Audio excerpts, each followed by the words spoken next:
Can you root azaleas in water?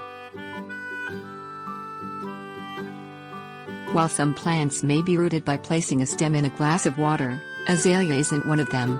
Although azalea can be propagated by a variety of methods, azalea, like most woody plants, needs soil in order to develop roots. Stem cutting. Evergreen azaleas are often propagated by taking stem cuttings from established plants.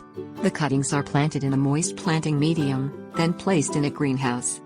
In mild, humid climates, cuttings are placed outdoors. Azalea stem cuttings usually root in 4 to 6 weeks. Seeds. Deciduous azaleas and varieties that may be difficult to grow by other methods are often propagated by seed.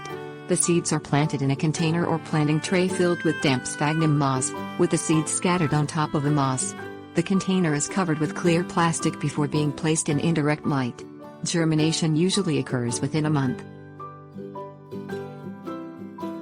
Layering. Although layering is a simple way to propagate azaleas, the process is slow. A long, low branch is bent to the ground. The bark is scraped at the point where the branch touches the ground. The scraped branch is then secured to the ground with a piece of wire. In about a year, the branch is rooted and can be cut from the parent plant.